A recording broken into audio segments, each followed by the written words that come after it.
Total झूठा दुष्प्रचार करके इस आदमी को बदनाम करने का, इस अधिकारी को बदनाम करने का, कैरेक्टर असैसिनेशन का काम हो रहा है। और मैं जो ये कहने वाले हैं, मैं आपको रिकॉर्ड दे दूंगा, आप उनके पास पहुंचा देना। जो वो पुंजड़ का बाढ़ पाड़न की हिम्मत रखते हो तो मैं मान जाऊंगा। यार कितने समाज का खातर 5 रुपये लाने की आसंग नहीं, आंगली कटान की आसंग नहीं, आड़ा सान सा पारा 250 रुपया करा के रिचार्ज किसी ने माँ बेबे गाड़ दे दो, किसी ने किमें कह दो, आईपीएस स्तर के अधिकारी को जलील कर दो। समाज का को आदमी प्रयास करे, उसने इतने बड़े ठेकेदार बने हैं, 302 में भाई जेड़ा में पड़े हैं आज भी, कौन का घर संभालन गया है, 5 रुपया की मदद देने गया है, कितने वकील खड़ा करने गया है, वो किसान आंदोलन में किसी की टांग कट रही है, किसी कितना का नसारा लाया है। यहाँ भाई फेसबुक पे सिर्फ जहर फैलाने वाले लोग हैं, और इनमें तभी अधिकांश ऐसे हैं जो वास्तव में ना तो किसान पंदे ना जाट पंदे, झूठी आईडी बना रहे हैं, झूठे ग्रुप बना रहे हैं। तो ये बता रहे थे जो बिरजानिया साहब जी हैं, जो एसपी हैं, वो एक बहुत ही मतलब ताकतवर और एक ईमानदार सच्चे मतलब एसपी उन्होंने आपने साबित किया था। लेकिन जब किसान आंदोलन हुआ उसके दौरान उन्होंने लाठी चार्ज करवाई और गोलियां भी चलाई, जिससे एक जो किसान है शहीद हुआ था, तो तब उसको आतंकवादी और देशद्रोह क्यों माना जा रहा है? मैं आज भी नहीं कहता, मैं आज भी ना उनको आतंकवादी कहता ना देशद्रोही कहता। उनको किसी ने आदेश दिया होगा, आदेश का पालन किया। और ये बात मैंने नहीं कहा कि मैं मानता हूं। पहली बात, मैं लाग लपेट नहीं रखा था, दोबारा कह दूं, मैं आज भी उसको आतंकवादी नहीं कहता। वो एक देशभक्त अफसर है, उसमें किसान का अंदर सीधा यूं करो जाट मरा था, हमारा बालक मरा था, मैं फिर भी देशद्रोही नहीं कहता। रिकॉर्ड पर ले लो इस चीज को। मैं ये कहता हूं कि उसको ईमानदार और स्ट्रॉन्ग अफसर इस सरकार ने माना था। जब मेवात में जाने के लिए कोई एसपी तैयार नहीं था, उसको कहा था कि आप जाओ, इस सरकार ने माना था, मैंने ये कहा था। और मैं दूंगा इसका जवाब, 1 मिनट मत दो। प्रयास किए जा रहे हैं मूल मुद्दे से बात को भटकाने का, बात को गुमराह करने के जो प्रयास करे जा रहे हैं ना, जो भटकाने के प्रयास करे जा रहे हैं, और ये जो लोग है करने वाले, इनमें ना कोई गोली खाने वाले टाइम पे बराबर में खड़ा था। यहाँ खेड़ी में जब सब गोलियां भी चल रही थी, सब चीजें चल रही थी, तब भी ये लोग घरों में बैठे यहाँ फेसबुक पे ही कमेंट कर रहे थे। इनको मैं बताना चाहता हूँ, वहां जो गोलियां चली है, वहां गोलियां केंद्र ने एक टीम भेज रखी थी पैरामिलिट्री फोर्स की, स्पेशल डेप्यूट करी गई थी वो, और उसके लगभग जो कर्मचारी थे वो सारे साउथ के थे। सब सरकारों को पता है कि नॉर्थ इंडिया में जो किसान जातियां हैं, ये इनमें जो फोर्स में बच्चे हैं अपने माँ बाप पे गोली नहीं चलाएंगे। मैं ऑथेंटिक बात कह रहा हूँ। तो वो साउथ की जो टुकड़ी थी, उनको हथियार भी अवैध दिए गए थे, मैं कह रहा हूँ। और ये आप प्रेस के माध्यम से इस बात को मैं वो एक दावे समेत कह रहा हूँ, इनको हथियार भी गैर कानूनी दिए गए थे और उनके माध्यम से गोली चलाई गई थी। अगर किसी ने कोई ये तथाकथित जो क्रांतिकारी बने हुए हैं, जो इस तरह के कमेंट करते हैं, फलाने ने ये कर दिया, मैं उन अधिकारियों के टुकड़ी के नाम भी बता दूंगा।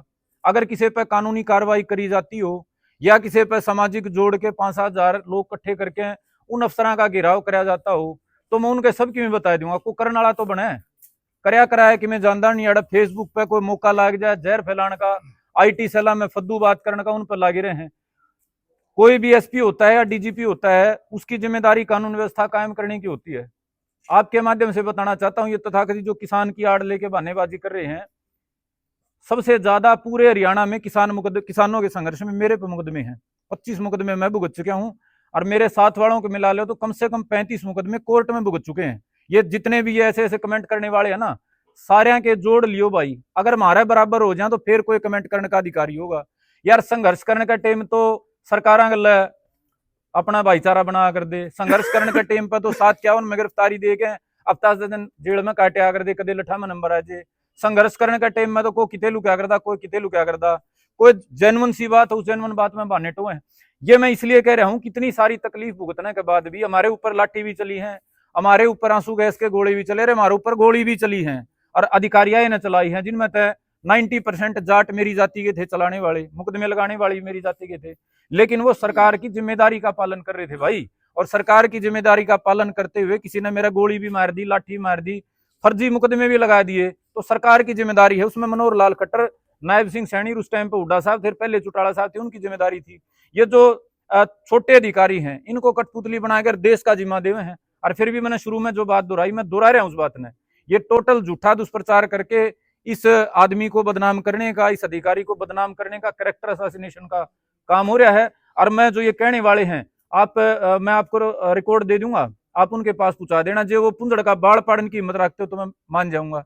यार कितने समाज का खातर 5 रुपये लाने की आसंग नहीं, आंगली कटान की आसंग नहीं, आड़ा सान सा पारा 250 रुपया करा के रिचार्ज किसी ने माँ बेबे गाड़ दे दो, किसी ने कि मैं कह दो, आईपीएस स्तर के अधिकारी को जलील कर दो, समाज का को आदमी प्रयास करे, उसने इतने बड़े ठेकेदार बने हैं, 302 में भाई जेड़ा में पड़े हैं आज भी, कौन का घर संभालन गया है, 5 रुपया की मदद देने गया है, कितने वकील खड़ा करने गया है, को किसान आंदोलन में किसी की टांग कट रही है, किसी कितना का नसारा लाया है। यहाँ भी फेसबुक पे सिर्फ जहर फैलाने वाले लोग हैं, और इनमें तो भी अधिकांश ऐसे हैं जो वास्तव में ना तो किसान पंदे ना जाट पांदे, झूठी आईडी बना रहे हैं, झूठे ग्रुप बना रहे हैं। तो इनकी बातें ने जो पत्रकारिता में सभ्य समाज के खड़े हो, हमें उनकी बातों के आधार पे दी ओपिनियन बनाओगे तो वह जायज बात नहीं है।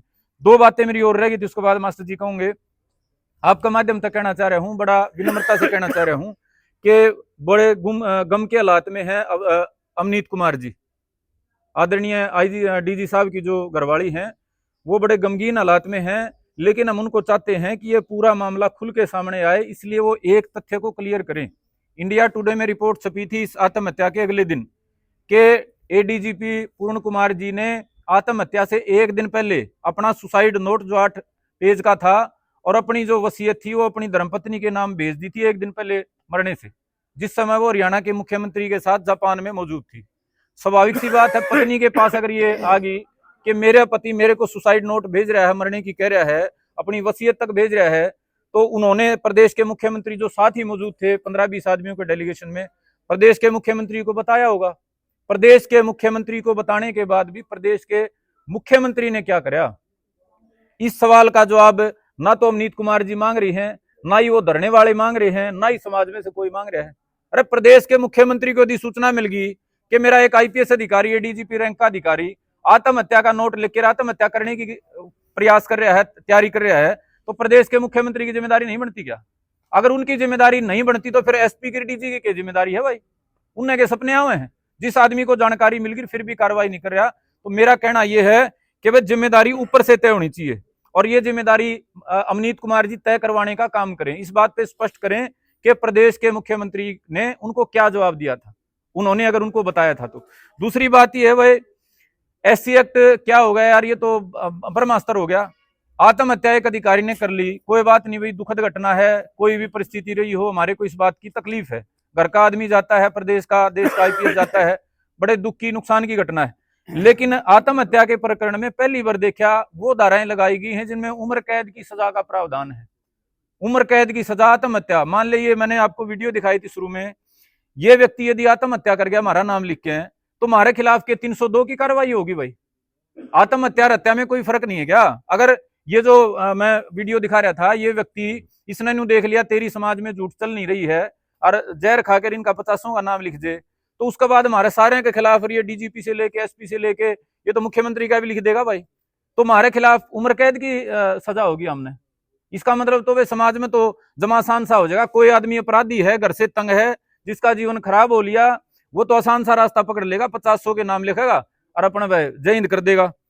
तीसरी बात है वह सबसे काम की बात, ये पूरा जो मामला जो ट्रिगर हुआ, क्योंकि ये उत्पीड़न तो बताया जा रहा है कि लंबे समय से चल रहा था, जो ट्रिगर हुआ वो ट्रिगर हुआ रोहतक की एक एफआईआर से। एक शराब के ठेकेदार ने एक एप्लीकेशन दी कि भाई मेरे से जो आईजी हैं रोहतक रेंज के, उनका पीएसओ मंथली मांग रहा है इतने रुपए, 2 या 2.5 लाख रुपए महीने की मंथली मांग रहा है, और वो मंथली मांगने के लिए उसने अपनी शिकायत जमा करवा दी।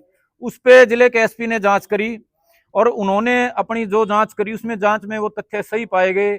जो एडीजी पूर्ण कुमार जी थे उनके पीएसओ के खिलाफ वो कार्रवाई होगी मंथली मांगने की, ब्लैकमेलिंग की, जो भी एक्सटोर्शन की है, उसमें उसके बयान लिए गए। बयान में उसने कबूल कराया कि मेरे को आईजी साहब ने ऐसा ऐसा कुछ जो भी उनके वहां लिखा हुआ वो कहा, मतलब उन्होंने आईजी साहब का नाम ले दिया। आईजी साहब का एफआईआर में नाम नहीं था जो दर्ज हुई, आईजी साहब का जांच में उनके ही पीएसओ ने नाम ले दिया। वो सारी चीजें कोर्ट में सबमिट हुई, उसके 2-3 दिन के भीतर आईजी साहब ने अपना जीवन का अंत कर लिया। तो सारे ये कह लो वे फसाद की जड़ और ट्रिगर जो पॉइंट है वो रोहतक की एफआईआर है। उस एफआईआर की जांच की मांग कोई नहीं कर रहा है, सारे ही उत्पीड़न हो गया जी, ये हो गया जी, भेदभाव हो गया जी, हम तो मार दिए जी। अगर वो एफआईआर सच्ची है तो फिर बहुत सारी चीजें क्लियर हो जाती हैं कि आईजी साहब के ऊपर एक मानसिक दबाव बन गया कि मेरे खिलाफ एफआईआर दर्ज होगी और ये एफआईआर सच्ची है, मेरे खिलाफ कोई कार्रवाई होगी। वो कार्रवाई होती ना होती एक अलग बात है, लेकिन उनके दिमाग पे दबाव बन गया। अगर वो एफआईआर सच्ची है, तथ्यों के आधार पे है, फैक्ट के आधार पे है, रोहतक के एसपी का उसमें क्या कसूर है, जिले के प्रदेश के डीजीपी का उसमें क्या कसूर है, मेरा और आपका फिर प्रदेश की सरकार का क्या कसूर है, अगर वो एफआईआर सच्ची है तो।